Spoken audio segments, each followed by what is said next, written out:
Leaders of the NATO defence alliance have declared Russia to be a direct threat to their security and said that Ukraine can count on NATO support for as long as it takes. Today's words at the Leaders Summit in Madrid mark a significant beefing up of NATO's approach. Quick reminder about the importance of NATO here.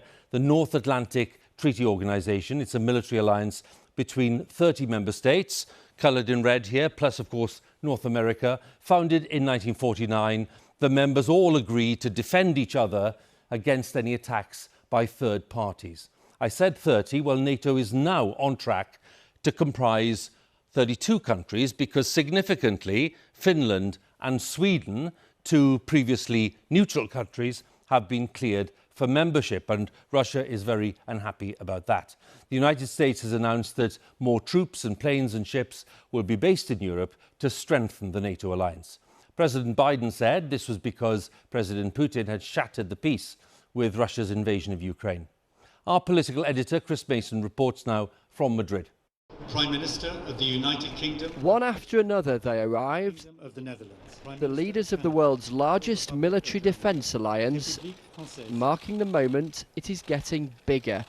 NATO sees Russia as a significant and direct threat to its The security, United States of America. and its most powerful member is acting accordingly.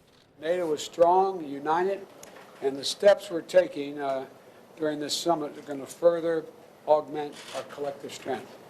To that end, today I'm announcing the United States will enhance our force posture in Europe. America's sending more warplanes to the UK and boosting its military presence across Europe. British troops are already deployed in Estonia. The Prime Minister likes to repeat the UK has Europe's biggest defence budget and there's been a big increase in funding. But critics point out the army is shrinking.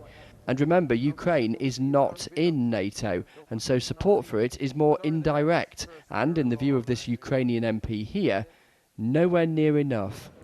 We need 10 times more help to win this war and to end this war in favor of the whole world as soon as possible. And we need it urgently, because for us every day means lives. Unfortunately, sometimes hundreds of lives. Expect more support for Ukraine to be announced before this summit concludes. It's great news for NATO. Ukraine's invasion has provoked terror among Russia's neighbours. The leaders of Finland and Sweden have decided to ditch their neutrality, and NATO is welcoming them in. A very important day in the sense that we're seeing expansion of the alliance, which is exactly the opposite of what Putin wanted. He wanted less NATO. He's getting more. There is an energy here born of necessity, a collection of countries confronted by an aggressive Russia, awoken from an era of shrivelling defence budgets. There is a real sense here of a dangerous future and a clamour for the money to match. And it's all because of President Putin meeting his own allies in Turkmenistan today. He's transformed how the West sees itself and its security. Tonight, the leaders gathered for dinner at a museum here in the Spanish capital, the soundtrack provided by a Ukrainian orchestra.